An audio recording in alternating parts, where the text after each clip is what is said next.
para ver cómo están de bien. Claro, claro, claro. Javier Milei quiere decir algo porque estábamos hablando antes de entrar al aire sobre esta y otras declaraciones de las últimas horas por parte del gobierno. Javier, buenas noches, gracias por ¿Qué estar. tal? Buenas noches. Yo adhiero plenamente a lo que está diciendo Eduardo Amadeo respecto a la señora Vallejos. Lo que ha dicho es claramente una oda a la ignorancia. Es un desprecio por la teoría económica y la evidencia empírica furiosa. Primer punto.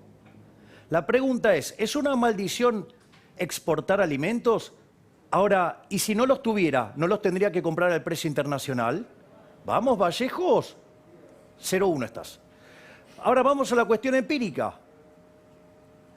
Países como Estados Unidos, como Canadá, como Australia, como Nueva Zelanda, tienen dotaciones muy parecidas a las nuestras y se convirtieron en países desarrollados. Justamente por como recién ahí hizo una línea muy sutil Amadeo, y es que el hecho de estas políticas que Argentina aplica desde la década del 30, que son la base por las cuales nos venimos hundiendo, justamente en base a ese modelo cepalino, toda esa, digamos, centro-periferia, toda esa porquería que empezamos a abrazar en ese momento y que de ser de los países más ricos del mundo, hoy estamos oscilando entre el 100 y el 120, o sea, estamos en la mitad de la tabla para abajo. Después del modelo agroexportador, le decimos de paso, No, bueno, pasando la historia, ¿no? claro, que fue el que nos convirtió en el país más rico del mundo en 1895. 80, claro. Después hay otra burrada que tiene que ver con el tema de lo que es la inflación, porque uno podría decir, claro, porque sube el precio de los alimentos, entonces hay inflación. Eso es falso. Porque si la cantidad de dinero estuviera constante, así como sube un precio y yo quiero gastar más en eso, voy a tener que gastar menos en el otro y va a bajar los otros precios, Claro. por lo tanto no va a haber inflación. Sí. Después, también, digamos, comparto y valoro que Amadeo haya traído a colación el tema del maíz, porque esta mujer lo que no entiende es que detrás de las curvas de oferta y de demanda hay intercambios de derechos de propiedad. Claro. Entonces, cuando vos te pones a tocar el precio, cuando vos manoseás el precio, en el fondo lo que estás haciendo es violentar el derecho de propiedad. O ponerlo en este sentido, Hugo. Suponete que vos tenés dos laburos. ¿Vas al que te paga más o al que te paga menos? Pero es obvio, ¿no? Claro, el que te paga más, bueno, a ella le parece injusto, entonces te va a robar una parte. Entonces, que voy al último punto, que es, esto genera incertidumbre y cuando vas a tener que invertir, ¿qué vas a invertir? Nada. Claro. Javier, espérame porque tenemos mucho para hablar. Quiero aprovechar la comunicación con Eduardo Amadeo y sumar a Federico Andajasi, que dijo algo interesante. ¿A quién le hablan cuando le hablan personas como Vallejos? Se lo pregunto primero a Amadeo, por favor, y después la intervención de Federico. Quería agregar una cosa a lo que está diciendo Milei y luego contesto lo suyo, Sí. Hugo. Los primeros que deberían estar contra Vallejos y producir un drama en el frente de todos son los camioneros, por ejemplo, ¿no? Los amados camioneros que se van a quedar sin trabajo. Hay una cana de Si Vallejos riqueza tiene en razón. Claro. No, el problema, mire, uno de los problemas dramáticos que tiene este gobierno es que prefiere hablar para las unidades básicas, para la Facultad de Ciencias Sociales de la UBA, esto es para los amigos, para que la aplaudan. Y no se dan cuenta que tienen responsabilidades institucionales. Ellos deben responder al interés mayoritario de la gente, que es tener trabajo, tener estabilidad, vivir bien, en lugar de que intenten que la aplaudan en la facultad o en la unidad básica. Y eso es muy perverso. ¿Federico?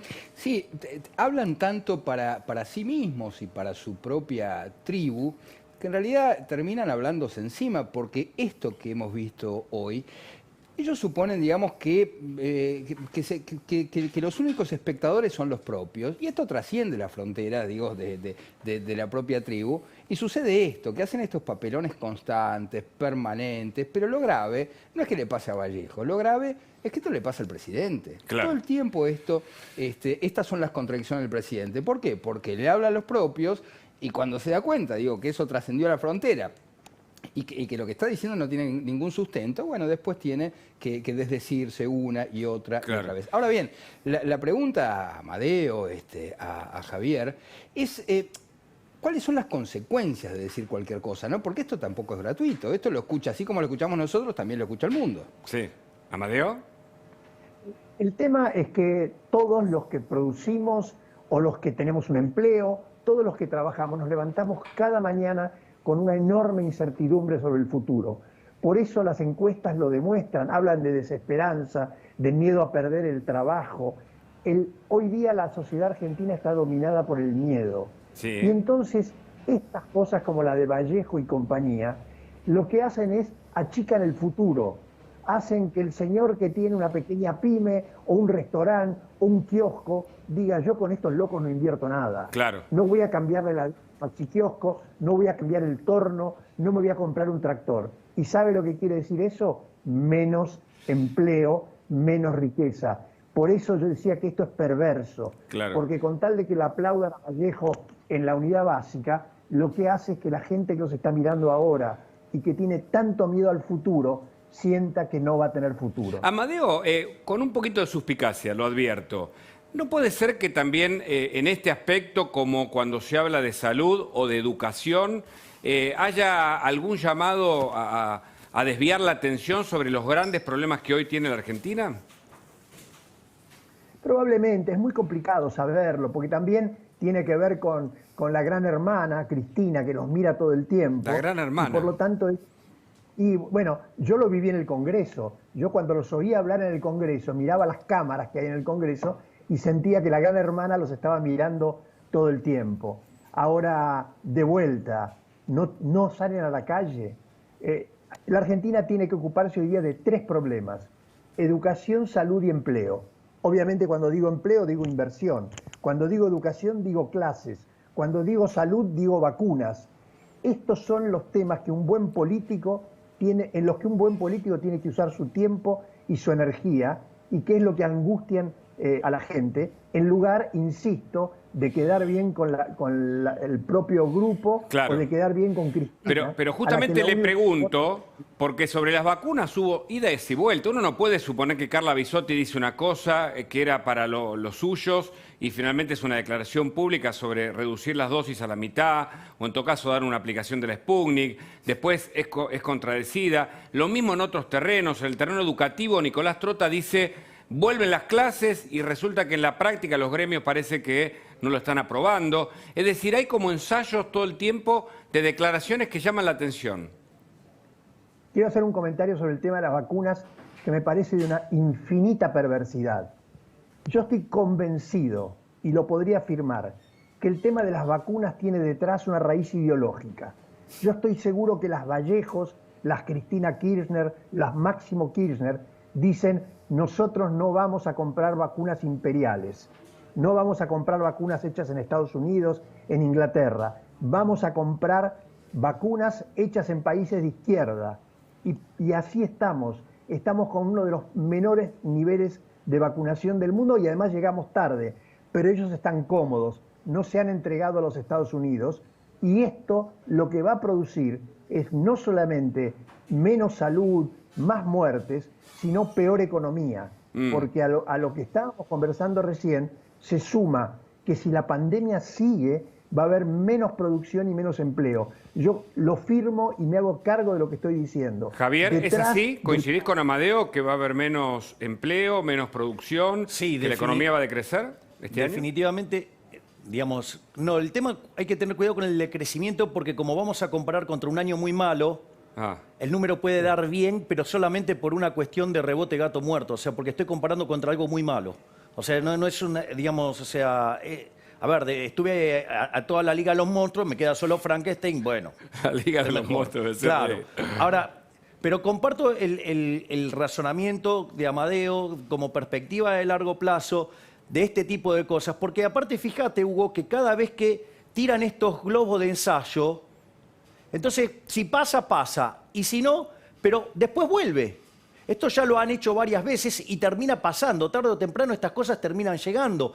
Entonces, en realidad, vos tenés así un shock, o a veces lo hacen, te tiran algo, te van por 100, pero te terminan sacando 5. Pero quieras o no, te terminan expropiando. Hay una cuestión de avance sobre el derecho de propiedad. Y hay otro tema muy interesante que mencionó Amadeo y que estaba ligado al punto 5 que levanté yo en la parte inicial, que es el efecto de la incertidumbre.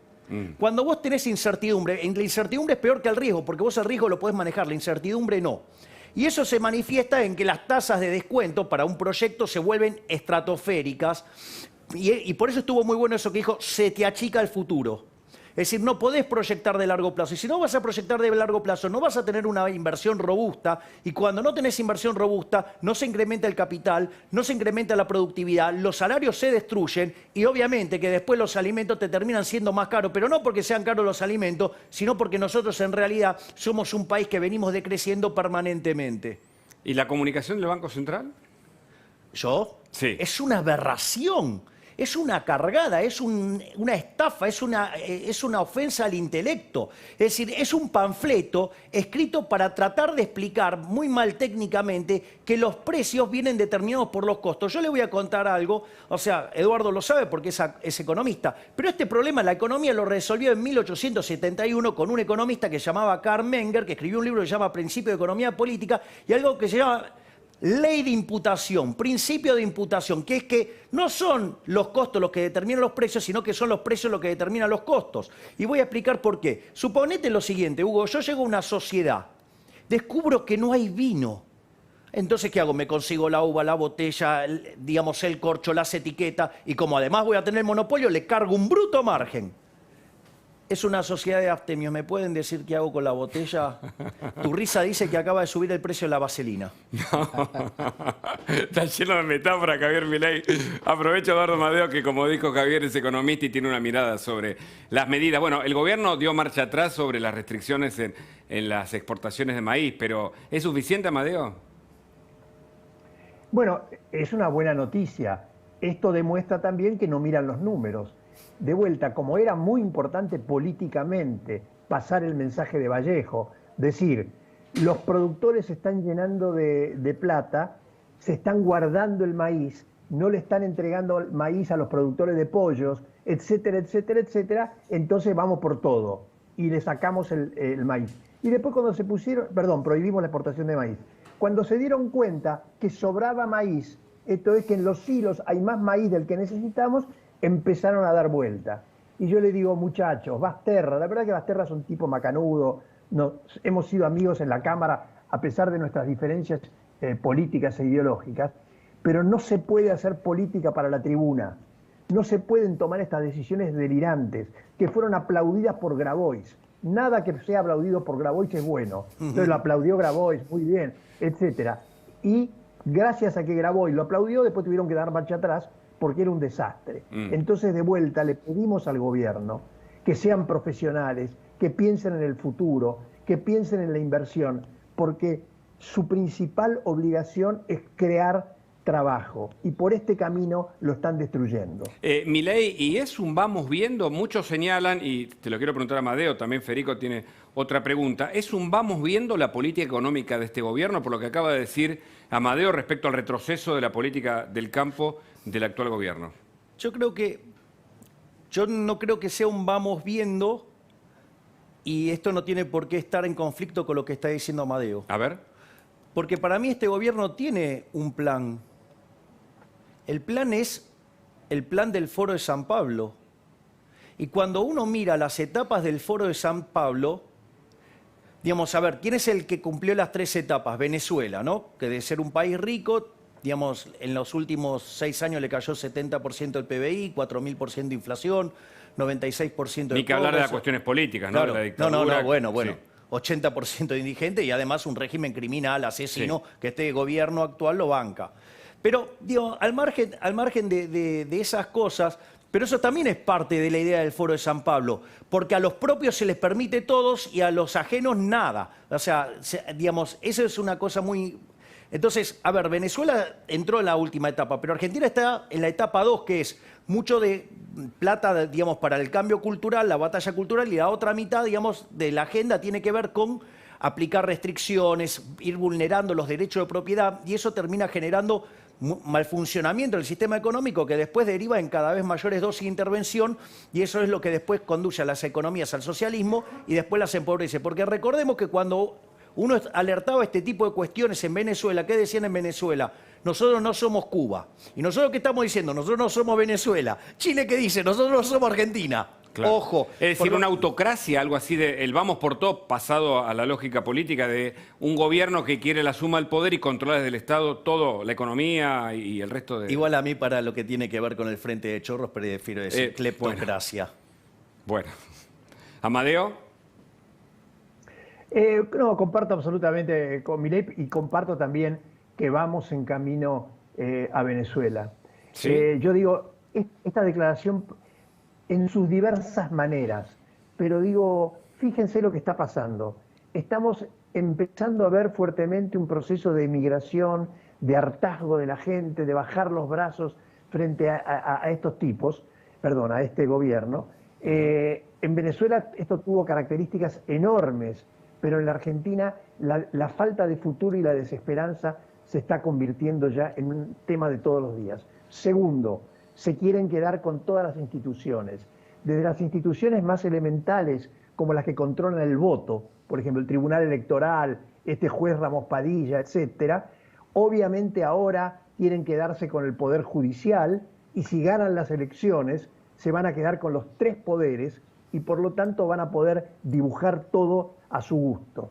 En términos de política internacional, los papelones que estamos haciendo cotidianamente apoyándolo a Maduro, suponiendo que con mandarle un telegrama a Biden protestando por lo de Trump, van a poder limpiar lo que están haciendo. Claro. El camino, yo no quiero dramatizarlo a los niveles de que está Venezuela hoy, pero lo que está claro es que este gobierno no cree, no lo dicen. ¿Cuántas veces dijo el presidente Fernández las palabras inversión privada? ¿Cuántas veces habló de productividad? ¿Cuántas veces habló de eficiencia? Sí. ¿Cuántas veces habló de las cosas que necesitamos para crecer? Ellos no creen en esto. Eduardo Amadeo, gracias por el contacto.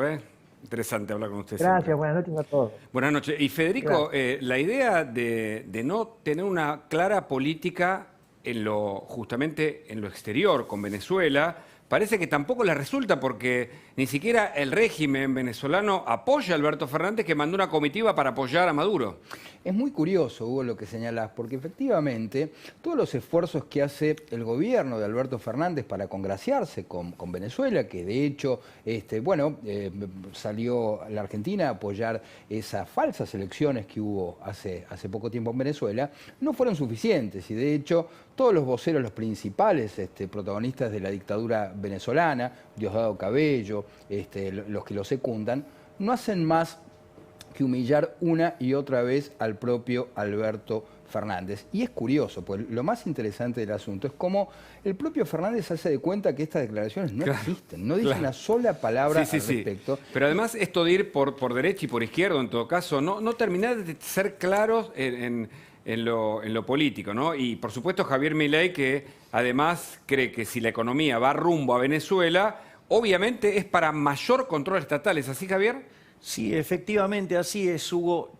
Y esto complementa con lo último que dijo Eduardo Amadeo, y es, ojo con, yo voy a citar dos gigantes del pensamiento económico. Uno es Ludwig von Mises, el otro es Friedrich von Hayek. Mises escribió un libro que se llamaba Intervencionismo, el método de la tercera vía, y lo que decía Mises es que no hay más que dos sistemas, está el socialismo y está el capitalismo. Y cualquier solución intermedia es inestable y tiende al socialismo. Por lo tanto, cuando vos abrazaste las ideas del socialismo, cada vez vas más para allá.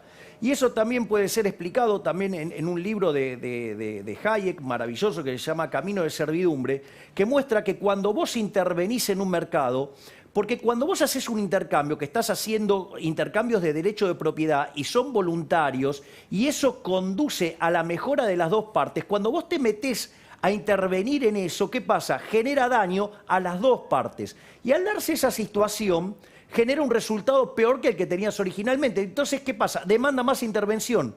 Y así sucesivamente, ¿qué pasa? Llega un momento que cuando el Estado adopta un tamaño tan grande, digamos, el sector privado es tan débil que el avance hacia el sistema totalitario socialista es inexorable. Ahora, ¿hay espacio en la Argentina, con la sociedad argentina, con una república, con instituciones todavía sólidas, para este tipo de mecanismos, este tipo de, lo que vos decías, el Acuerdo de San Pablo? ¿En qué consiste? ¿Lo puedes explicar breve? A ver, el foro de San Pablo básicamente se crea después de la caída del muro, cuando aplasta a los socialistas. Digo, recordemos esto, porque pareciera que en Argentina, digamos, lo que ganaron la disputa fueron los socialistas. No, perdieron, muchachos, digo, knock, knock. Sí, entiéndense que perdieron. Ahora, digamos, al margen de eso, ¿sí? como se quedaron sin financiamiento, ¿qué hicieron? Se juntaron todos, armaron el Foro de San Pablo. En aquel momento el único presidente era Fidel Castro, ¿sí? Y básicamente la idea era establecer la Unión Soviética Latinoamericana. Eso tenía tres partes la agenda. Una primera parte de la agenda era 80% vinculada a todo lo que era la batalla cultural y un 20% en ver mecanismos para conseguir financiamiento. ¿Por qué? Digamos, o sea, es más, la apuesta de Castro era que el primero que iba a llegar a la presidencia era justamente Lula, y se equivocó, fue Chávez. Y Chávez fue el que regó toda la zona con eso. Pero no solo eso, sino que además hay complicaciones adicionales, porque ¿qué es la parte 2? La parte 2, la fase 2 es 50% batalla cultural y 50% tiene que ver con intervención y avance sobre el derecho de propiedad. ¿Qué es la tercera etapa? Directamente el avance definitivo sobre la propiedad privada, y que es lo que termina generando el desmoronamiento total del sistema. Y eso es básicamente lo que está subyacente en la agenda de este gobierno. No lo van a aceptar. ¿Sí? Cualquiera que diga esto lo van a estigmatizar, lo van a perseguir, pero la realidad es eso a lo que apuntan, porque ¿saben qué? En el socialismo a los únicos que les va bien es a los políticos, a los jerarcas, a los oligarcas de la política. Es decir, en este caso se sienten que son ellos y no le importa. Eso sí, logran la igualdad. Sacando los jerarcas, todos pobres. Bueno, lindo país nos querés llevar. Por ahora, el resultado indica que la pobreza en la Argentina viene creciendo de manera sistemática, paulatina, pero sin retorno, Federico. Claro, bueno, y a propósito de esto que decís, Hugo, a mí me gustaría plantearme, ¿no? Y plantearle a Javier, ¿cómo haces con el dato cierto, puro y duro, de que la mitad de la población está en la pobreza? ¿Qué se hace, digo, desde tu punto de vista, con esa cantidad enorme de gente, con esos millones de personas que no tendrían ningún otro recurso que no sea la asistencia estatal? Eso, digamos, desde lo económico. Y después desde lo cultural. Vos tenés varias generaciones que han crecido en esta idea de que tienen que recibir absolutamente todo por parte del Estado. A ver, la única solución que encontró el mundo a esto se llama crecimiento económico. Suena muy lógico, además, ¿no? Suena como claro. Muy básico, ¿no? Okay. Crecimiento económico como posibilidad. Ahora, cuando uno mira la historia de la humanidad desde la era cristiana, cuando uno mira del 0 al 1800, ¿sí? ¿Qué es lo que ve? Que el producto per cápita solamente subió 40% y solo después del descubrimiento de América. Entonces, ¿cuándo empezó toda esta explosión de riqueza? Todo esto empezó con la revolución industrial, que tiene como algo previo una revolución institucional llamada capitalismo, que es el derecho de propiedad. Las revoluciones liberales, ¿se las conocen así? Exactamente, bien, Machiavelli. O sea, veo que anda tomando buenos apuntes. Bueno, algo estudiamos. No, ya lo sé. Hice un chiste. Entonces, ¿qué es lo que pasa? Lo que pasa es que me sentí mal. Amadeo dijo que estaba Martín de Taz, que es profesor, y yo tengo 30 años de docente universitario. Es muy importante. Pero al margen de la humorada, porque además Martín es uno de mis mejores amigos. Es que la realidad es tan, la realidad es tan dramática, los datos, lo que Federico siempre nos trae, incluso a nivel de la salud, de la cantidad de contagios día a día, que no hay manera de plantearla de otro modo que no sea de manera amable, incluso con una sonrisa, hasta con un poquito de sarcasmo, y por qué no. Exacto. Bien, entonces, ¿cuál es el punto? Vos fíjate, en ese momento en el mundo vivían 1.000 millones de seres humanos y el 95% del planeta vivía con menos del equivalente de $1 diario. Hoy, ¿me comprendés? Previo a la llegada a esta crisis del coronavirus... Somos casi 8.000, ¿no? Son 7.800, exactamente, 7.800 millones de seres humanos que viven en el planeta Tierra, y era 5% ese número. Es decir, ¿y eso cómo se consiguió? A partir del crecimiento económico. Mirá, el crecimiento económico no tiene mucha magia. Eso ya lo había descubierto Adam Smith en la investigación sobre la naturaleza y la causa de la riqueza de las naciones, para los amigos, la riqueza de las naciones, ¿sí? Donde básicamente describe cómo es un proceso de crecimiento económico, y en esa lógica, digamos, la base, ¿sabes cuál es? Invertir. Pero para invertir tenés que respetar los derechos de propiedad y además tenés que generar ahorro. Entonces, cuando vos, ¿sí?, trabajás con la hipótesis keynesiana, dale el gasto, dale el consumo, dale el gasto, dale el consumo, y todo el tiempo estás penalizando el ahorro, ¿sí? No solo que penalizás la inversión y la economía no crece, sino que además, como lo hacés del sector público y vivís con déficits fiscales descomunales, terminamos en crisis tremenda. Les voy a pasar un dato muy interesante. Dale, a ver. En los últimos 40 años, Argentina es el segundo país del mundo que menos creció. Vamos, está El todo segundo hecho. país, ¿quién es el primero? Es un país africano, ahora no me acuerdo bien el nombre, pero... O sea que en los últimos 40 años, el segundo país que menos creció después de un país africano... Es Argentina. Mirá vos, qué dato. Hablando de crecimiento, de riqueza, de inversión, vamos a hablar con Martín Yesa, intendente de Pinamar, porque claro, hay preocupación en la costa. Había expectativa de la temporada que de algún modo pretendía revertir en parte lo que fue la cuarentena y las restricciones durante lo peor de la pandemia, pero ahora hay idas y vueltas, y él se reunió con el gobernador Axel Kicillof y queremos charlar, creo que lo tenemos conectado, a ver. ¿Qué tal? Muy buenas noches, Hugo, y muy buenas noches, Federico. Veo que está por ahí Javier también, un cariño a todos. Saludos. Yo estoy en Valeria del Mar, partido de Pinamar. Ah, ok. Bueno, contanos lo último, ¿qué es lo que está pasando en la costa? ¿Cómo resultó la reunión con el gobernador Kicillof? ¿Habrá restricciones, por favor? Fue una reunión de monitoreo, de seguimiento, primero de cómo evoluciona la curva epidemiológica, después cómo está la actividad turística y en tercer lugar cómo fueron evolucionando las medidas que se tomaron desde el viernes por parte del Gobierno Nacional, el domingo por parte del Gobierno Provincial y luego cómo nos fuimos acoplando los municipios. En el caso particular de Pinamar, nosotros estamos, para el que nos está viendo y quizás no conoce Pinamar, Pinamar es una ciudad que tiene cerca de 330.000 camas, somos 45.000 habitantes, septuplicamos la población prácticamente en algunos de los picos del verano y hasta llegamos a octuplicar la población en verano. Y de esas 330.000 camas, cerca de 280.000 camas son de casas y de departamentos. Ese mercado, que es el inmobiliario, que es el más fuerte del partido de Pinamar, a nivel turístico y volumen de gente, está con una ocupación realmente muy alta, ya que es una temporada de propietarios. Y lo que estaba en alquiler se alquiló todo a unos precios que sorprenderían a más de uno y que siempre es muy incómodo para mí, por la situación que vive el país, hablar de los números digamos, que se mueven en Pinamar, y ahí Javier lo podrá explicar mucho mejor, parte de la culpa que tenemos a veces por la gente que le va bien, a veces siente la culpa de contar que le va bien, ¿no? Pero bueno, a nosotros... Pero nos quedamos con el eje cualitativo. cualitativo, el alquiler, o en todo caso, una vacación de propietarios. Hasta ahí estábamos.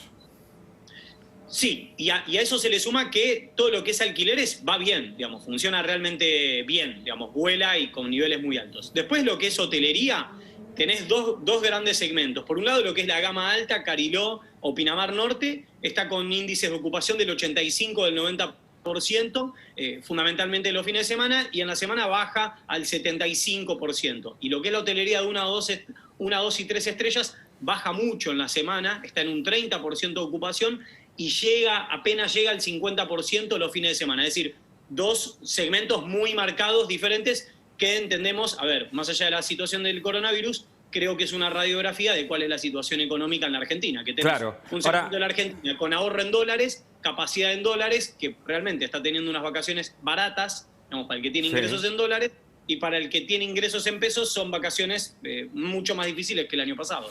Martín, fuiste criticado por algunos sectores en algún momento cuando se estaban decidiendo sobre las restricciones. ¿Cómo está la situación con respecto a eso? ¿Cómo fue la conversación con el gobernador Kicillof? Bueno, sí, fue una discusión y creo que a algunos todavía creo que no les terminó de gustar, pero es mi industria. Yo les decía, miren, si tuviera una fábrica de zapatillas, yo trabajaría para que abra la fábrica de zapatillas. Yo entiendo, esta no tiene chimeneas, pero es un factor de distribución de riqueza, genera trabajo. Nosotros en Pinamar somos importadores de trabajo, Hugo, somos importadores de trabajo. No solamente vienen de Madariaga, que está enfrente, vienen de Santiago del Estero, vienen de Tucumán. Digamos, es realmente un mercado que además genera, digamos, no solamente genera riqueza, sino que genera distribución de la riqueza. Claro. Entonces, para nosotros la industria turística es de lo que vivimos, digamos, Sí. Y nos dedicamos profesionalmente a esto. Entonces, cuando nos decían que era inviable, era, bueno, pará, sentémonos a hablar porque vuelven las automotrices, vuelven la fábrica de zapatillas, ¿por qué no va a volver la nuestra? Y realmente desde que abrimos, la curva epidemiológica está estabilizada, digamos, tenemos la misma cantidad de casos hoy de la que teníamos con 45.000 habitantes antes de abrirnos al turismo. Claro. Somos cerca de 250.000 habitantes y tenemos 230 casos. Con esto no quiero decir que no pasa nada. Porque No, pero sí está claro el concepto, Martín, y quiero incorporar a Javier, porque Javier le encuentra una explicación, a ver si es así, a esto que vos planteás como duda. Es decir, que la restricción no solo no ayuda en materia sanitaria, sino que destruye la economía. Javier, no sé si, Bueno, digamos... esto acompaña lo que dice Martín Yesa. Un A segundo. ver, Sí. la experiencia argentina en eso ha sido contundente. Hizo la cuarentena más larga y más cavernícola del mundo. Eso está en los datos. Hace unos días los mostró, creo que Martín los mostró, Sí. Sí, de que Argentina tenía la cuarentena más larga y más dura por la gente de Our... Sí, por un estudio de los que trae, Sí, sí. exactamente, sí, que son los que computan... Our World in Data. Exactamente. Gracias, Fede. Y cómo es, y no solo eso, hay algunas cosas muy interesantes de las que contemplaba Pero Martín. Yesa, perdóname, para ir al punto central, dice, en verdad no se entiende por qué las restricciones, y él trata de cuidar su industria como intendente. No, obviamente, digamos, si no se le destruye la economía, si no, digamos, mirá lo que le pasó a Argentina. Argentina no solo que le ha ido mal en la cantidad de muertos por millón de habitantes, porque llegó a estar entre los 5 con más cantidad de muertos por millón de habitantes, sino que además Argentina, el PBI le está cayendo casi el triple de lo que cae el resto del planeta. ¿Y entonces? Bueno, entonces, digo, claramente, digamos, o sea, yo, digo, propondría que cambien el equipo. O sea, digo, para mí debería haber sido desplazado el señor Ginés González García, Pedro Can, Luis Cámara, Eduardo López. Deberían haber sido todos. Dios, Pero les esta idea que debería vos dar proponías, vergüenza. que la economía, digamos, marcada por un Estado cada vez más presente o, Bueno, o eso cuasi expropiatorio, bueno, le pero da más poder. pero alguien tiene que pagarlo el Estado, ese es el problema. Es decir, si el Estado fuera bueno, sí, entonces hubiera sido un éxito la Unión Soviética, y sin embargo fue un desastre en lo económico, en lo social, en lo cultural, al margen de que mataron 150 millones de seres humanos los comunistas. Pero no solo eso, a ver, el problema es Martín tiene un punto muy fuerte ahí. Digamos, el ejemplo de España. Digo, justamente el ejemplo de España es un país que vive del turismo. O, si ustedes toman el caso suizo, digamos, se dedican a 5 cosas los suizos, ¿no? A relojes, cortaplumas, chocolates, bancos y turismo. Ok, no les va mal. Eso también le pasamos la factura a Vallejos también. Pero, entonces, el argumento debería ser eso. Pero ¿qué? Yo entiendo, pobre Martín, tener que discutir con el analfabeto económico Sí. de Kicillof, sí, que tiene sus amigos zurdos en España y que la están destruyendo. Martín, tu visión como intendente, ¿no? Más allá de los comentarios que nos interesa, porque vos decís, yo tengo que defender como intendente lo propio. Mirá, lo difícil es eso. A ver, yo siempre trato de ser empático porque más con las realidades que no conozco. Mi realidad es muy concreta. Recién lo decía Javier, por ejemplo, es como decirle a los suizos que no hagan navajas. No, mirá, negro, hacemos navajas y hacemos chocolate. Bueno, no hagan navajas y no hagan chocolate. Nosotros nos dedicamos a esto. Entonces, por eso, a veces uno se siente incomprendido cuando te juzgan por estar defendiendo esta industria, pero digamos... ¿Para qué votaron los pinamarenses? Yo soy una persona electa por los pinamarenses por segunda vez, además con buenos guarismos dentro de la municipalidad de Pinamar. Así que nosotros a lo que nos dedicamos, Hugo, es hoy a defender la temporada. La verdad, más allá de las imágenes que se llevan una parte de la mirada y que, honestamente, lo que percibimos es que se convirtieron en un catalizador. Más se filmaba a los jóvenes que se juntaban, más jóvenes se juntaban. Claro. Yo lo hablé con un par de ellos y me decían, mira, la verdad, Martín, no sé si es tan divertido, pero ahora que nos vienen a filmar es más divertido todavía. Antes Teníamos 21 kilómetros, 900 metros lineales de gente recontra tranquila. Es más, yo lo descubrí la primera temporada, Hugo, cometí el error de ansioso, ¿no? Mostré una foto de una playa que estaba llena de gente en mi primer verano. ¿Y sabes qué me decía la gente? Eso no es Pinamar. Eso no es Pinamar. O sea, si está lleno de gente, no es Pinamar, no es para nosotros. Las playas de Pinamar son playas a las que la gente viene a estar tranquila y por eso tenemos localidades como Cariló, Valeria del Mar, Ostende, Pinamar, con un montón de actividades. La gastronomía está funcionando bien. Ahora con esto de la 1 de la mañana, bueno, es un desafío, estamos viendo qué creatividad le inventamos para ver si la gente puede salir un poquito más temprano, acompañar a los comerciantes, pero sí, está llena de desafíos y bueno, vamos tratando de ponerle creatividad y bueno, con el lomo de los comerciantes, que la verdad es muy difícil seguir exigiéndoles a los comerciantes porque este invierno, en mi caso, ¿no? Como intendente, Claro. lo que les pedimos, que no haya turismo, que no haya gastronomía, bueno, en nuestra industria la verdad que fue algo muy difícil, pero bueno, lo fuimos laburando, fuimos dando las discusiones y creo, a ver, no todas las discusiones siempre las podés ganar, pero la más gruesa de todas, que era poder tener temporada, bueno, la tenemos y ahora, bueno, esto lleva un montón de desafíos diarios. Martín Yesa, muchas gracias por el contacto. Un cariño a todos. Y Javier, si llega a presentar el libro, lo esperamos por Pinamar. Ah, bueno. Bueno. Qué bueno. Voy con Pandenomics ahí. Bueno, muy bien. Ahora, Federico, estas medidas restrictivas, vos seguís el día a día de la pandemia, de la evolución de los contagios, ¿ayudan a lo sanitario o perjudican o en todo caso no son benevolentes en ese aspecto y encima perjudican la economía?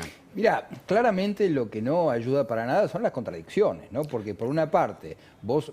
Obviamente, digo, que en un punto tiene que haber restricciones, que es lo que estamos viendo ahora en Europa, que se abre, se cierra según las necesidades, pero eso se hace racionalmente. Ahora bien, si vos vas a convocar gente a la Casa Rosada por los funerales de Maradona, con todo el cariño que le tenemos a Maradona, la verdad que el mensaje que se transmite es muy diferente. Quiero decir, no se puede estar en estos dos extremos, ¿no? Por una parte, promoviendo los funerales de Maradona en la Casa Rosada, con esa manifestación, esa cantidad de gente que hemos visto, y por otra parte, hacer cierres absolutos. Vos te das cuenta que es una desproporción. Claro. Y creo que ese es el gran problema de la Argentina en general, ¿no? Que nunca encontramos un justo medio. Claro, y hablando de no encontrar el punto medio, parece que la economía que se viene es preocupante. ¿Qué es lo último que analizaste de las declaraciones de los distintos funcionarios del gobierno, Javier? ¿Puedo hacer una...? Sí, claro. Porque antes me habías preguntado Dale. por quién era el país que más había caído en los últimos 40 años. Quedó. Te doy el ranking, los primeros, porque no te voy a dar todos. El que más cayó es Congo, después le sigue Argentina, después Irak, después Siria, después Zambia, después Zimbabue, después Bulgaria, después Venezuela y después Nigeria. Pero no es el 2020, son los últimos 40 años. Que eso una demuestra, catástrofe. claro, eso demuestra la pobreza estructural que está cercana al 48 y algunos hablan de la mitad de la población argentina con un 10% de indigencia. Pero te amplío la pregunta sobre las perspectivas para la economía de este año, Javier. Mira, las perspectivas no son buenas, o sea, de vuelta, todo el mundo se recupera en B corta, Argentina también. El problema es que Argentina va a un nivel más bajo porque en el medio quebró a miles de empresas, decenas de miles de empresas, destruyó 4 millones de puestos de trabajo. Por lo tanto, no vas a recuperar el nivel previo que tenías a la crisis. O sea, ese es el primer punto. O sea, podés llegar a tener un rebote, pero eso es una mentira. Porque, Hugo, si vos tenías ingresos por 100, por decir algo, mirá, caíste a 0, ahora vas a 50. Sí, ¿sabes qué? Mejoraste infinito, pero todavía estás 50 Pero la abajo de lo que tenías. promesa de Alberto no era que iba a llenar las heladeras. Digo, bueno, preguntando así con un poquito de sarcasmo. Bueno, digo, estará apelando a la sustitución de bienes, así como sustituye el asado por la polenta. Ah, claro. Evidentemente, incluso los ajustes a los jubilados es preocupante porque tampoco son coherentes con los anuncios en la campaña política. ¿Y de Guzmán qué hay que decir? No, yo tengo una pésima opinión de Guzmán, lo manifesté desde el primer día y con cada una de sus acciones lo justificó y lo validó. A ver, vamos al primer punto.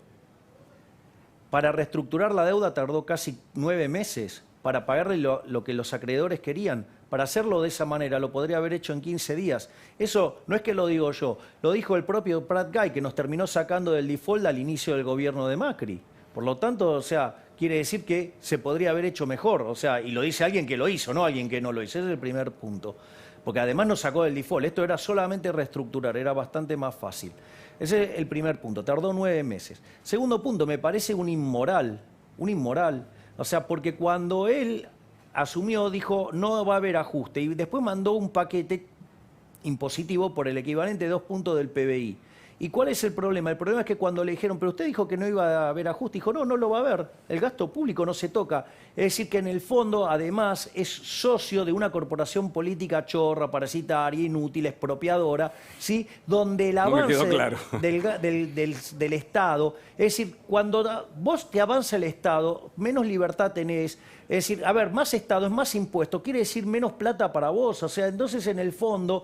Y eso es lo que te termina hundiendo. Argentina, de hecho, no crece desde el año 2011. Digamos, llegó a este nivel estratosférico de presión fiscal gestada por los Kirchner, que la subieron 15 puntos del PBI, y el gasto lo subieron muchísimo más, generaron un desastre. Y esta economía es absolutamente inviable. Entonces, este gobierno, que lo único que se la pasa jactándose es del Estado presente, vuelvo a lo mismo.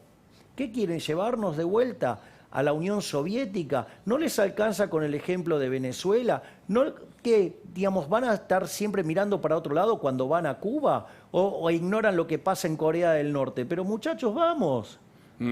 Y ahora nos vamos a meter también, sin dejar la economía, porque está Javier Milei acá, con Carlos Regazzoni, que también está en el piso, y con Sandra Pita, si el problema de la vacuna, del plan de vacunación, de las idas y vueltas, de la incertidumbre que hay respecto a lo que pasa con la Sputnik, si llega la vacuna china, se inscriben en una cuestión económica, porque la Pfizer ya ha llegado a México, hoy el Papa se vacunó, Federico tiene los últimos datos.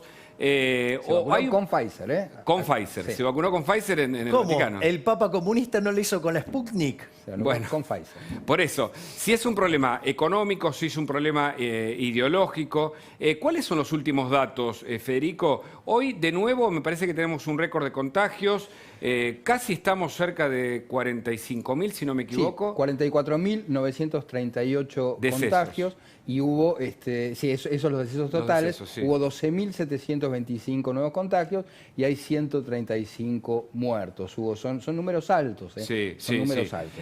Javier, y vos que seguís los datos también estadísticos, ¿qué hay que decir sobre la gestión ahora del distanciamiento social preventivo y obligatorio? Yo, digamos, de vuelta, lo mismo que señalé al inicio del año pasado cuando ocurrió esta situación, hay una forma de encararlo. El método científico es un modelo muy conocido, después tiene mejoras. El modelo original es de mediados de la década del 50, que se llama SIR, que quiere decir susceptibles, infectados y removidos. Y ese modelo, o sea, después tuvo mejoras, pero es la base del método científico. Tiene dos grandes pivotes, por decirlo de alguna manera. Una parte es ir sobre la responsabilidad individual, que tiene que ver con la higiene, con lo que tiene que ver el distanciamiento social, el uso de barbijos, el armado de protocolos. Y por otra parte, lo que tiene que ver con la responsabilidad del Estado, si yo tengo estado de bienestar, lo aclaro, ¿sí? Porque digo, la solución en una economía anarcocapitalista es distinta. Entonces, digamos, ¿cuáles son las ideas? Y que tiene que haber testeos masivos, ¿para qué? Para detectar rápidamente a los infectados y removerlos rápidamente del sistema para que no infecten. Y además, dentro de los susceptibles había que excluir a aquellos grupos de riesgo. ¿Por qué? Porque si estaban más expuestos, podían llevar a una mayor saturación del sistema de salud y provocar un colapso que después, digamos, los médicos tengan que estar frente a la horrible decisión de ver quién se muere. Entonces, me parece que ese criterio se sigue utilizando. Aquellos que lo han utilizado en el mundo ha funcionado exitosamente. Siempre hay un outlier, digamos, porque hay algún caso, digo, que testea mucho y le va mal, y hay casos que testearon poco y le fue bien.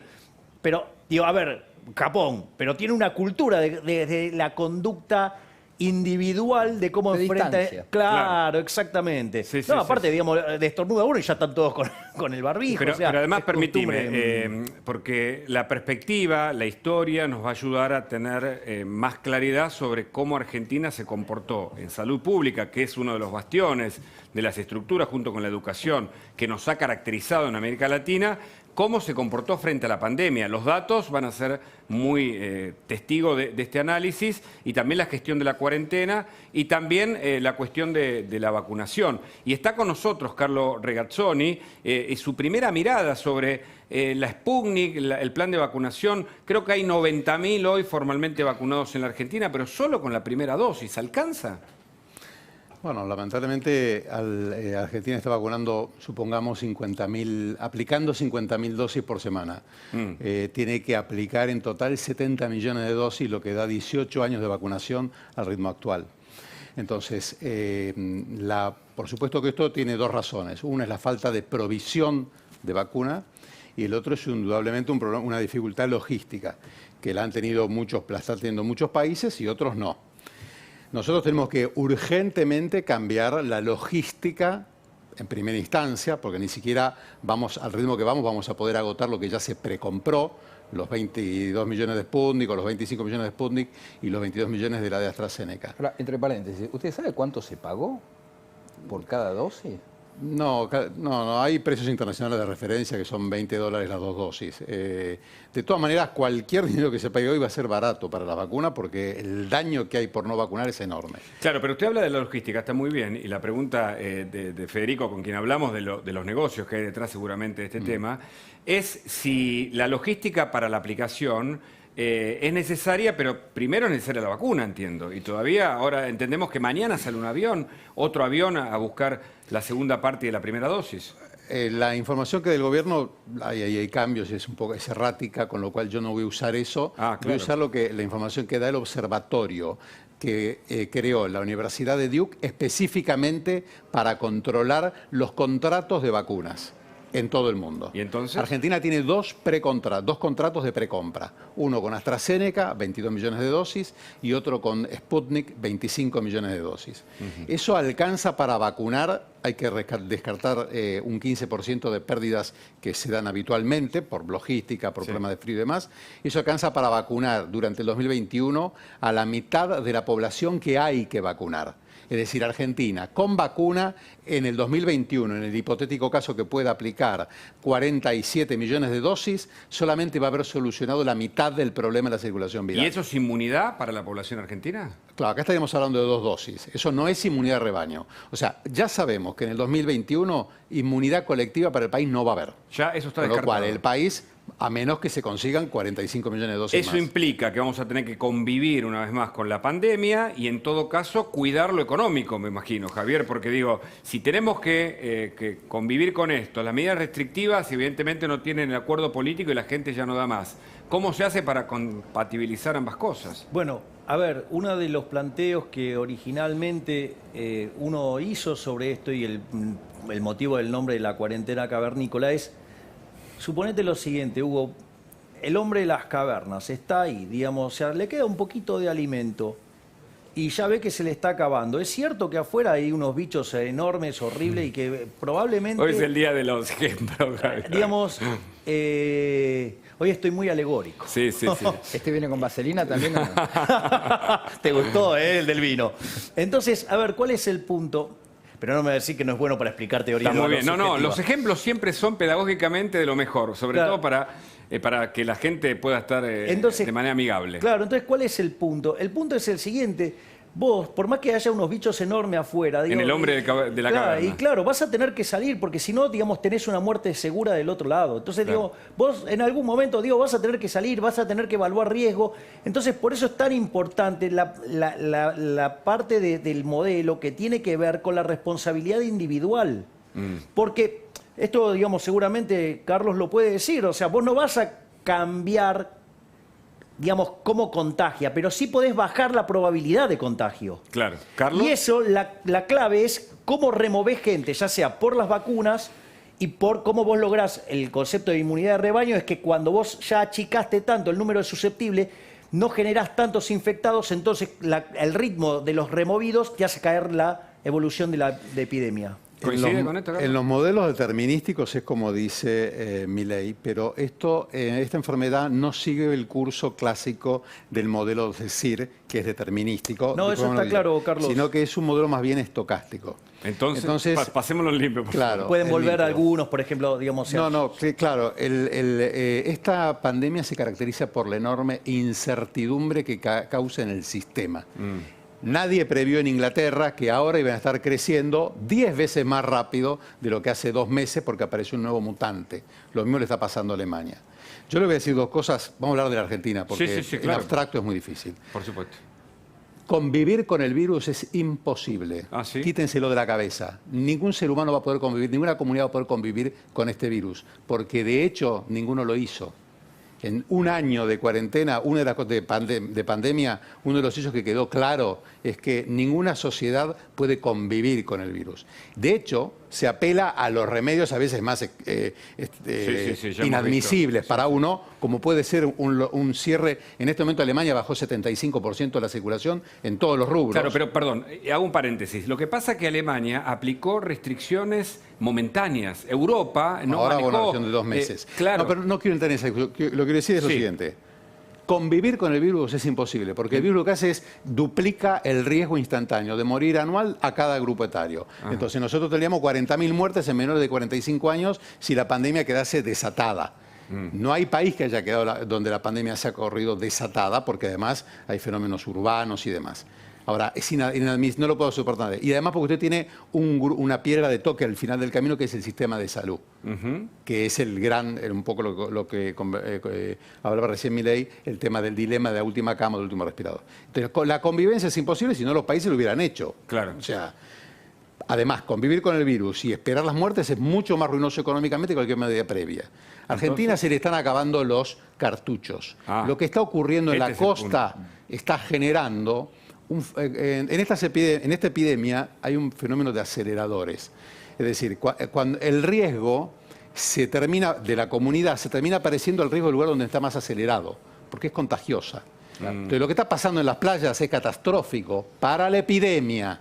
No voy a hablar de economía porque no lo sé, pero yo les digo, para la epidemia, todos los modelos matemáticos lo que demuestran es que la aceleración que está habiendo de contagios no la van a ver en la costa, porque la gente no se testea en la costa. Porque pregunte usted a alguien que está en la costa, que tiene síntomas, lo que cuesta conseguir un test. Claro. Se hacen y se vuelven a la casa. ¿A dónde? La ciudad, a la AMBA, y acá se testean, y acá contagian. Claro, claro. Entonces, esto va a pasar, porque esto no tiene, o detenemos rápido lo que está ocurriendo. O sea, entendemos que no tenemos 15 días o 20 días para definirlo. Sí. Cada día cuenta, sí, se entiende. Cada día cuenta, pero es además, una cuenta regresiva. Pero además es una función que se llama una función de potencia. Es decir, cada día le agrega un exponente al crecimiento. Es exponencial, entiendo. Justamente. Tenemos a Sandra Pita, investigadora del CONICET, mucho para hablar. Estamos con Federico Andajasi, con todo el equipo de Mirá, Carlos Regazzoni, Javier Milei. Se cruzan los temas en lo económico, en lo sanitario, y Sandra Pita, que tiene una mirada crítica, la saludamos, le decimos buenas noches, y vemos algunos tuits, Sandra, que comunicaste a través de justamente esa red social para dar tu opinión sobre la vacuna, en este caso la vacuna rusa. Prospecto de la vacuna viene en ruso. Lo que había mostrado hoy Federico. Un prospecto en Argentina debe estar siempre en castellano. Son aplanadoras estos tipos, dice Sandra Pita, aplanadoras de derechos, de libertades, de ética en salud. Pediría que renuncien ya Bisotti, Ginés, González García, pero tengo algo peor. Sandra, buenas noches, gracias por el contacto. Ahí vemos el prospecto de la vacuna Sputnik V, que está en ruso. ¿Cómo estás, Sandra? ¿Qué tal? Buenas noches. Muy contundente con el pedido de renuncia que haces. ¿Por qué? Sí, porque me parece que están faltando a todas las reglamentaciones, a la ética dentro de lo que es la salud pública. Me parece que básicamente un prospecto tiene que estar en castellano, eso es una reglamentación. El apuro no justifica para nada no tener un prospecto en castellano. No hay que olvidar que las personas que están inoculando con esta vacuna, que yo considero que no se debería estar usando, pero bueno, la persona que tiene que inocular recurre a ese prospecto muchas veces para informarse, y ahí, bueno, lo puede traducir, ¿no? Tiene el Google Lens y todo eso, pero digamos que el apuro no justifica este tipo de irregularidades. Vos hablas de libertades también y cuestiones científicas o cierto perjuicio o consecuencias negativas de esta vacunación. ¿A qué te referís, Sandra? A mí me parece que el haber aprobado esta vacuna abre una puerta muy peligrosa. A ver. Si bien es verdad que hay una emergencia, es verdad que tenemos que detenerla, es verdad que hay que vacunar, abrir una puerta hacia una vacuna que no tiene evidencia científica comprobable es como abrir una caja de Pandora dentro de lo que es la salud pública argentina. El ANMAT tiene una regulación que tiene que cumplir. Hay una vacuna que está por llegar pronto.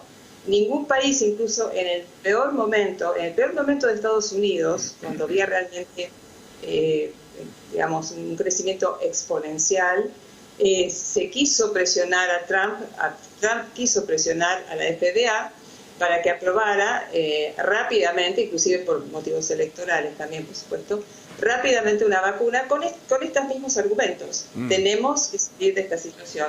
Y la FDA dijo, no, nosotros vamos a cumplir con determinadas reglamentaciones y regulaciones antes de aprobar cualquier cosa, porque se pone en juego el prestigio de un organismo regulatorio y se pone en juego la salud pública. Porque fue autorizado, recordemos, por el Ministerio de Salud, que es un organismo político, una institución, digamos, un ministerio que depende del gobierno de turno y no del ADMAT. ¿Pudo haber sido presionado el ADMAT con el prestigio que tiene por el gobierno de turno?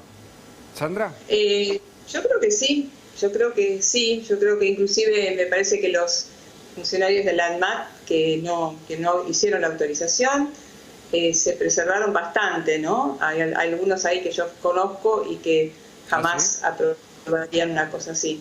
Y creo que por eso no lo hicieron, ¿no? Simplemente hubo una recomendación también de una figura política. Y después, bueno, el Ministerio de Salud se hizo cargo. Y ahora se va a tener que hacer cargo de las consecuencias a futuro, porque tenemos un organismo regulatorio que era de excelencia y muy prestigioso. Y ahora, bueno, no lo es tanto, ¿no? Federico Andajasi tiene una pregunta, Sí, Sandra, para vos. Sandra, vos en esta polémica que sostuviste hoy con personas, digamos, que están dentro del campo científico, dijiste algo que es muy cierto, y es que se introdujo en esta discusión una cuestión dogmática, una cuestión de fe, ¿no? Como si la eficacia de una vacuna dependiera de cuánta fe, digo, en el sentido religioso, ¿no? Se le tiene no solamente a la vacuna, sino al país del cual procede, ¿no es cierto? Más allá de que la vacuna puede ser buena, ahora de hecho van a empezar a estudiar en Europa la posibilidad de implementar la vacuna rusa. ¿Cómo es esto que decía Sandra en relación a hacer cuestiones de fe en asuntos completamente científicos? Bueno, será que me estoy ubicando, Sí. parece que siempre me estoy descentrando. No, porque pasaste de la izquierda a la derecha. Un poquito menos, Claro. un poquito menos. Por favor. A ver, Ahí, exactamente. voy a quedar centrada. Ahí te Mira, vemos. por un lado, la Unión Europea no está considerando la vacuna rusa. Eso es una fake news. Bueno, porque uno la busca en el buscador de la EMA y bueno, también hay gente conocida que cuenta algunas cosas que están llegando. No está siendo considerada, eso es una aspiración que tiene Putin. Y con respecto a la fe, y bueno, sí, a mí me llama mucho la atención que los científicos apelen a la fe cuando la producción de una vacuna o de cualquier medicamento tiene que ver con la confianza y tiene que ver con la evidencia científica. Claro. Esto de apelar a la fe, para mí es tan rudimentario como apelar a que es una urgencia, aprobemos cualquier cosa porque tenemos que salir de esto. Y si no funciona como esperamos que funcione, por ahí es maravilloso, pero quizás no es efectivo. Y vos hablabas, Sandra, recién de las consecuencias posibles y negativas, entiendo por lo que decías, sobre la vacuna, sobre el ADMAT, sobre la futura salud argentina. Yo creo que sobre la vacuna puede no tener efectos adversos, es decir, y no solamente, todo el mundo se orienta cuando uno habla de la vacuna, todo el mundo piensa en los efectos adversos. Y uno tiene que ir un poquito más allá, pensar, por ejemplo, en la eficacia que tiene, en cómo va a proteger, otras características. Yo pienso que el gran daño que se le va a hacer es a la ANMAT, es a la salud pública, a los organismos regulatorios.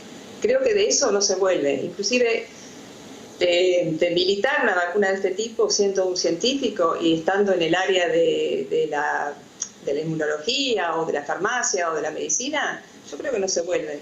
Volvimos a una palabra que, bueno, era de las últimas semanas, el tema de la militancia, ¿no? Militar la vacuna, militar los aviones, militar desde el punto de vista discursivo y tal vez, no sé si hay una victoria anticipada.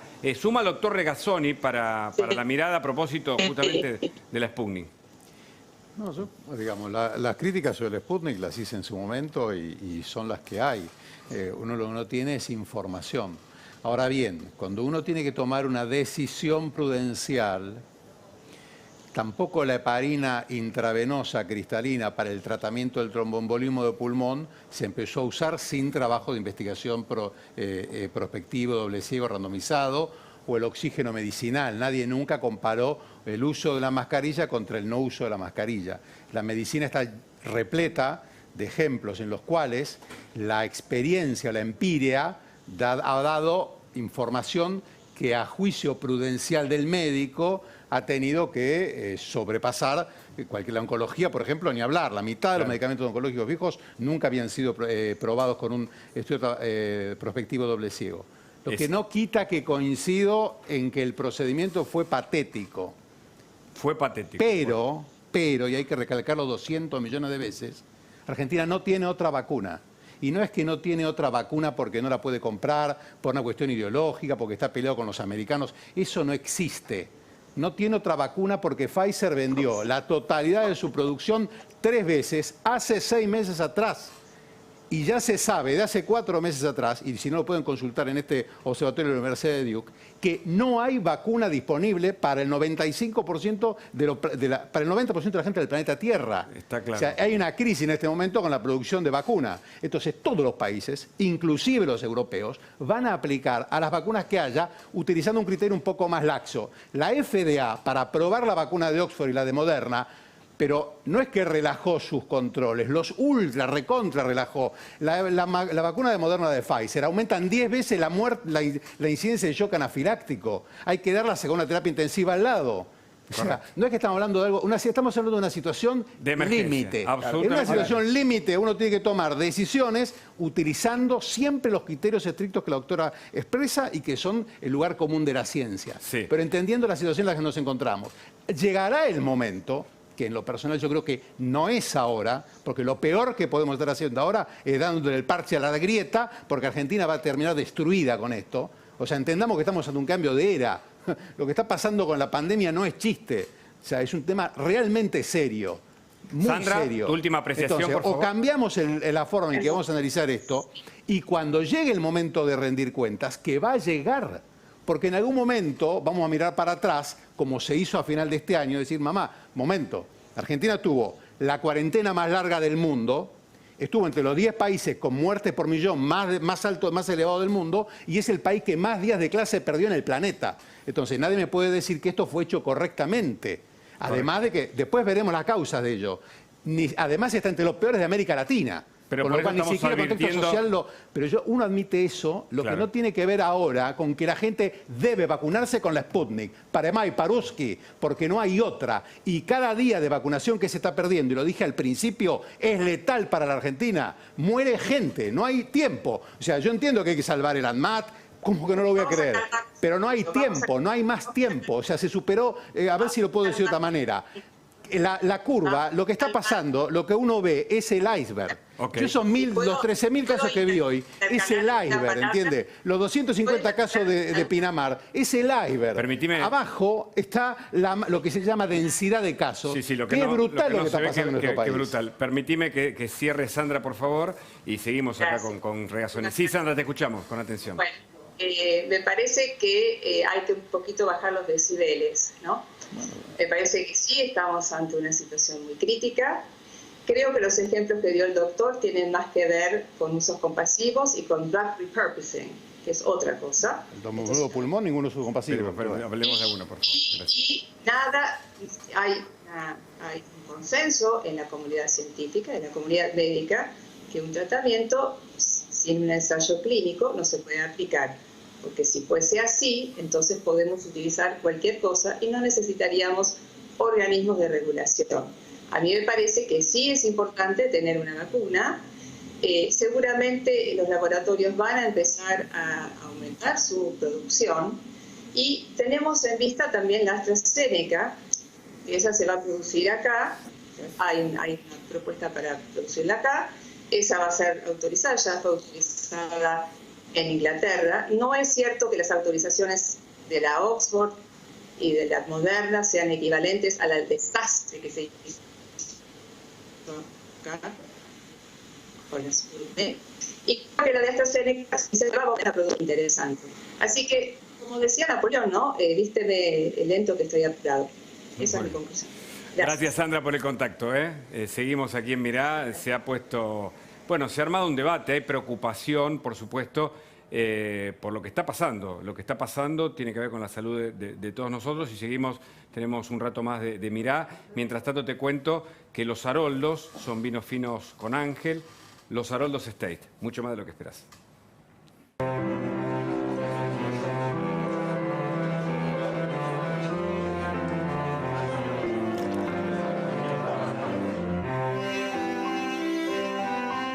Los Haroldos Estate, mucho más de lo que esperás.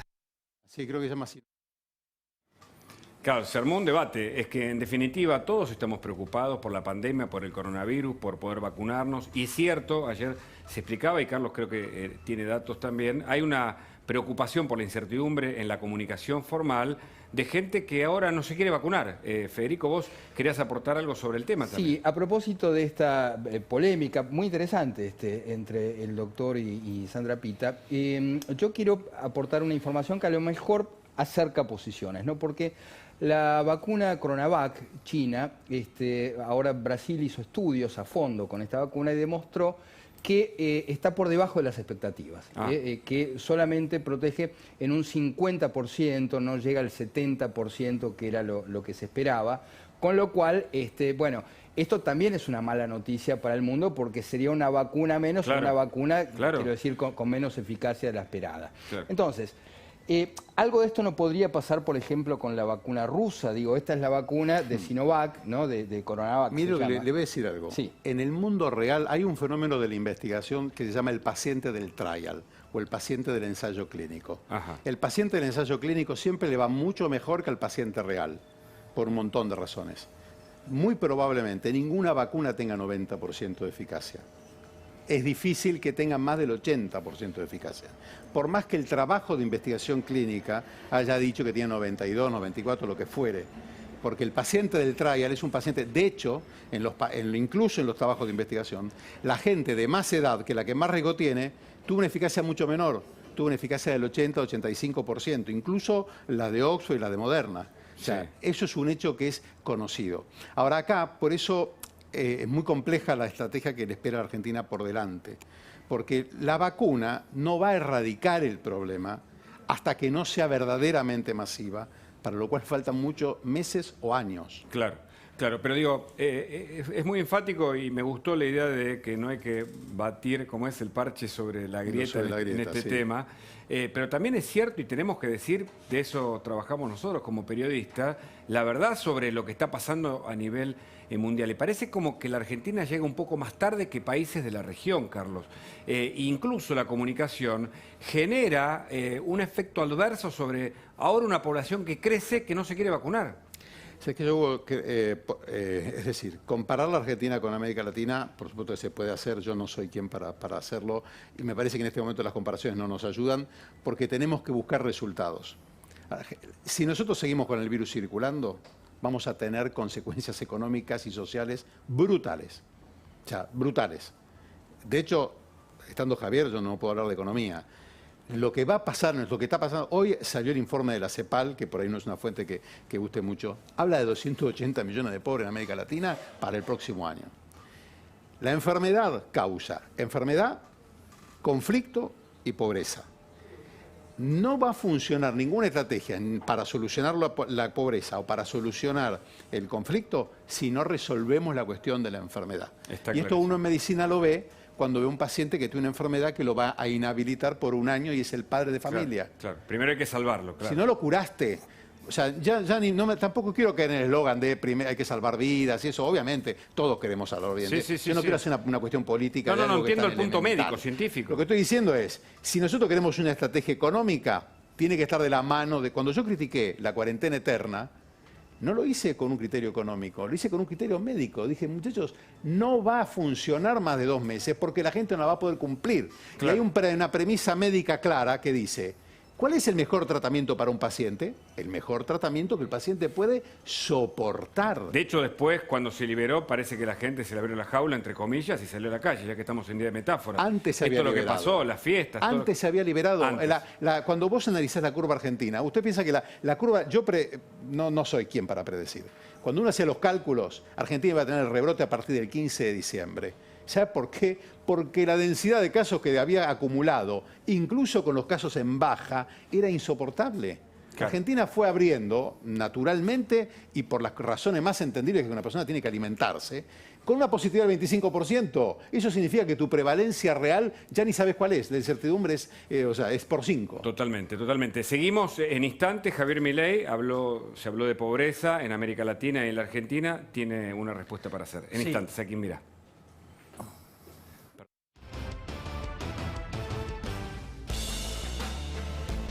Ahora con Adrián Mercado es posible participar de un espacio virtual en el que compradores y vendedores optimizan distancias y tiempos. Escanea el código QR e ingresá a las mejores opciones para renovar y comprar activos. Conectate a un nuevo mundo. Conectate con Adrián Mercado, subastas online. Una vez.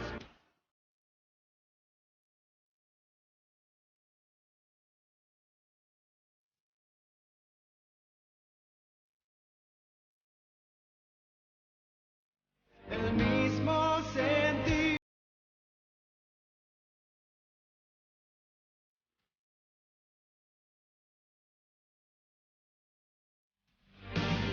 Juntos para siempre, la historia no ha de terminar.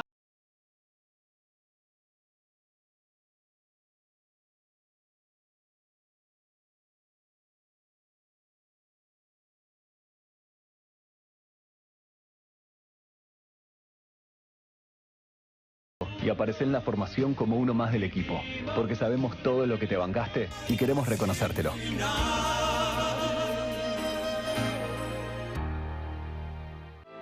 En Divanlito tenemos los sillones de relax perfectos para disfrutar al máximo el placer de estar en casa. Aprovecha nuestro aniversario y obtené hasta un 40% off y 18 cuotas sin interés. Compra online en divanlito.com. Parque Industrial Cañuelas. Radique su industria en el mejor parque industrial a solo 45 minutos de Capital. Comercializa Impacto Inmobiliaria 011-4815-8861 www.parquecañuelas.com.ar. En Carrefour tenés 7 días de ofertas. Hasta el lunes, 80% de descuento en la segunda unidad en marcas de shampoo y protección solar. 50% de descuento en la segunda unidad en marcas de yogures, helados y gaseosas. Además, jamón cocido a 129 pesos por 200 gramos. Y mucho más. En Carrefour.com.ar. Y veranito, descuento Santander. Santander, descuento veranito. Super miércoles, descuento Santander. Santander, descuento super miércoles. Este verano, los descuentos Super Miércoles Santander no te los vas a poder sacar de la cabeza ni de la tarjeta. Hacete débiter y disfrutalos. Santander, queremos ayudarte.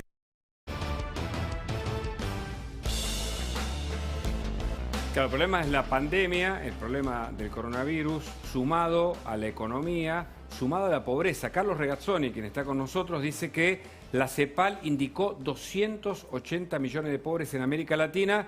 ¿Y en Argentina, Javier, eso va en crecimiento? Sí, claro, Argentina es un país que vive en continuo crecimiento de la pobreza, pero esto, digamos, viene arrastrándolo desde hace años, o sea... de hecho, la única caída que hubo de la pobreza durante la democracia, la verdadera fue durante la primera parte del gobierno de Menem, y verdaderamente lo que fue la caída de la pobreza durante el gobierno de Kirchner en realidad fue volver a los niveles, a los niveles previos. Pero claramente este virus, o sea, a la luz de todos los millones de puestos de trabajo que se perdieron, claro. ¿Sí? Digamos, el aumento de las personas con riesgo de inseguridad alimentaria, o sea, el aumento de pobres, o sea, ha sido verdaderamente letal. Por eso, digamos, es que uno tiene que mirar estas cosas no solo desde el plano, digamos, de la salud, digamos, sino también del plano de la economía, porque nosotros, a ver, en Argentina hicimos todo mal. Si nosotros hubiéramos hecho lo mismo que hizo el mundo en promedio, o sea, un país mediocre hubiéramos sido, tendríamos que tener 10.000 muertos, tenemos 40.000 acá, digamos, alguien tiene responsabilidad por 30.000 muertos, ese es el primer punto. El segundo punto, digo, quiero hacer una aclaración de lo que dijo Carlos, que probablemente fue porque no me escuchó. Cuando hice la referencia al CIR, dije el primer modelo a mediados de la década del 50 con sus posteriores mejoras, que son meter todos los temas estocásticos que muy bien mencionaba Carlos, porque tiene que ver, digo, de hecho, cuando fue la peste española, sí que fue entre 1918 y 1920, fue en cuatro etapas, una en 1918, dos en 1919 y otra en 1920. Y ahí quiero mencionar dos temas no menores. Uno es el tema de cuidado cuando hablamos con el formato de la función, ¿no? Porque se suele hablar de la exponencialidad de la función. En realidad, las epidemias no llevan el formato de una exponencial, llevan un formato que se llama logístico. Tiene un primer tramo que es creciente y después cambia y pasa a crecer decrecientemente. Se llama el tramo logarítmico. ¿Por qué es importante entender esto? Porque donde cambia la curvatura es donde se da el pico. Como los infectólogos, digamos, que mostraba el gobierno, no sabían de matemática, ni siquiera sabían leer gráficos, y eso, digamos, o sea, puedo, digamos, dar después la documentación del evento. ¿Cuál es el problema? Que nunca detectaron el pico, nunca lo ven venir, nunca ven el pico, porque si estoy buscando una función exponencial, ¿hasta dónde puede crecer? Hasta cualquier lado. Y en realidad hay un límite que es que la población total, o sea que inexorablemente en algún momento el proceso, digamos, se termina. Y otra cosa que a mí me gustaría señalar es el tema de la letalidad. La verdad que lo que planteó la Organización Mundial de la Salud, la verdad que le erraron horrible, porque, a ver, en el mundo mueren 60 millones de seres humanos, son 165.000 por día. El coronavirus tardó 105 días en llegar ahí. ¿Sí? Yo no estoy negando la existencia del virus, no estoy diciendo de los problemas que causa y no estoy diciendo nada de eso. Lo que estoy diciendo es que no era para hacer este tipo de cuarentena, es decir, el mundo tuvo, digamos, o sea, tuvo un impacto económico como si hubiéramos tenido la peste española, pero le erraron por 200. Entonces el daño fue enorme. Entonces me parece que debería haber trabajado con, no sé, con un equipo más grande, que contemplaran un montón de otras cosas más. Sí, de otros especialistas. Porque si yo, digamos, o sea, mandé a 235 millones de seres humanos a una situación de inseguridad alimentaria, llegando a matar 100 millones, o sea, el remedio terminó siendo mucho peor que la enfermedad. Espérame que en instantes seguimos. Tenemos la conclusión de Federico Andajás, está Carlos Regazzoni y, por supuesto, ustedes escuchan aquí a Javier Milei en Mirá.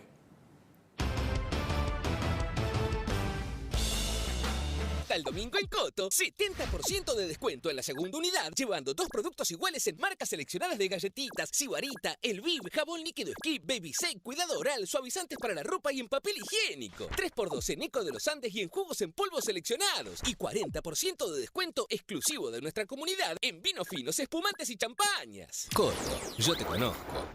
Veranito, descuento Santander. Santander, descuento veranito. Tanque lleno, descuento Santander. Santander, descuento tanque lleno. Ir al súper, descuento Santander. Santander, descuento ir al súper. Pozolar, descuento Santander. Santander, descuento Pozolar. Porción de rabas, descuento Santander. Santander, descuento porción de rabas. Este verano, los descuentos Santander no te los vas a poder sacar de la cabeza. Santander, queremos ayudarte.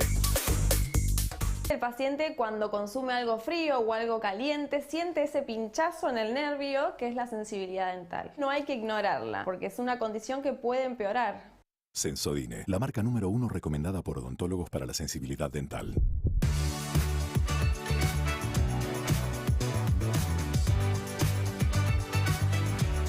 Llegó Modo, la billetera de los bancos, con la que vas a poder aprovechar todos los beneficios que tus bancos ofrecen. Promociones, descuentos, puntos y cuotas. Con Modo, envía, pedí y pagá. Modo, conecta tu dinero. ¿Sabías que una mala limpieza de la placa de descanso puede comprometer tu salud? Probá Corega Tabs, que en solo 3 minutos elimina el 99,99% de las bacterias que causan el mal olor. Corega Tabs, es práctico y funciona. 2020. Qué año increíble, ¿no? Armamos fiestones de cumpleaños en casa, salimos, nos vimos, chongueamos. Tirá bien todo. Viajamos. Viajé como loca. Metimos casamientos con 5.000 invitados. Familia del exterior, colados. Fuimos a recitales. Es una gira mundial. Morón, Tucumán, Tokio. Cumplimos nuestros sueños. Me recibí, estuvieron todos mis seres queridos ahí. No nos quedamos con ganas de nada. Toqué para la Reina Holanda. Al fin me pude hacer el implante. No, sí fue un año inolvidable. Irrepetible. Gracias 2020. Alto flash, ¿eh? Por un 2021 menos pesado y menos amargo.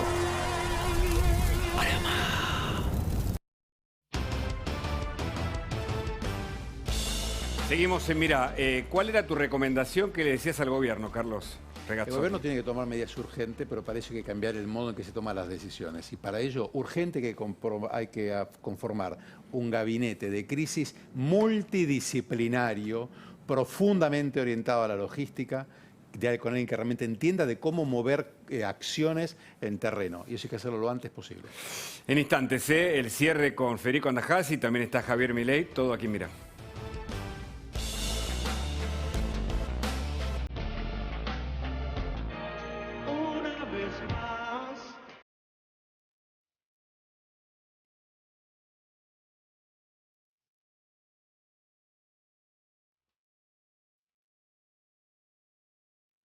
El mismo sentimiento.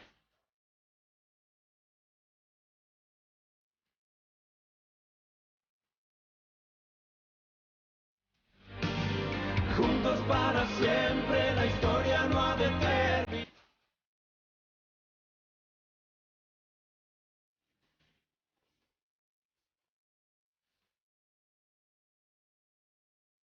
En Santander queremos que esta Conmebol Libertadores puedas volver a vivirla junto a tus ídolos. Mándanos tu foto y aparece en la formación como uno más del equipo, porque sabemos todo lo que te bancaste y queremos reconocértelo.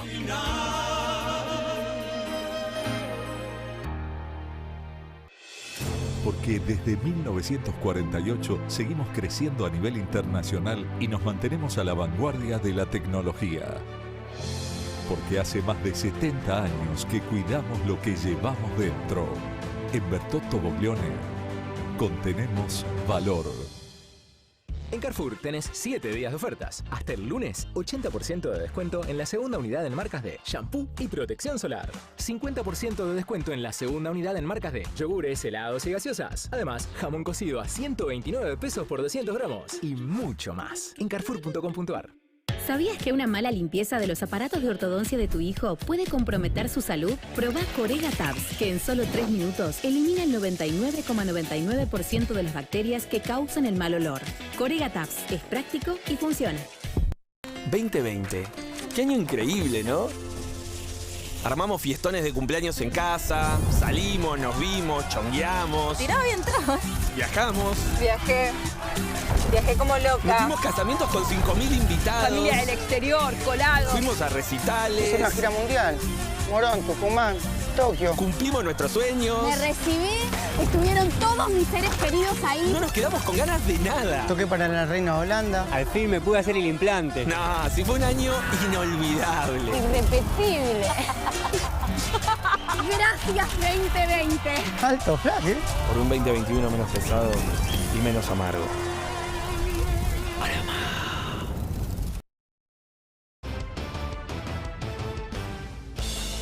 Claro, la pandemia, la cuarentena, la vacuna, la economía, Javier. A ver, Argentina sí terminó teniendo más muertos que el promedio. A ver, si hubiera hecho lo que hizo el mundo, deberíamos haber tenido 10.000, tuvimos 40.000. El mundo cayó 3,5, nosotros caímos 12%. Tratemos de copiar lo que hacen los que lo hacen bien. De hecho, digamos, ahí recientemente Carlos ha dado una recomendación impresionante. Esa recomendación acá en Argentina no se hizo.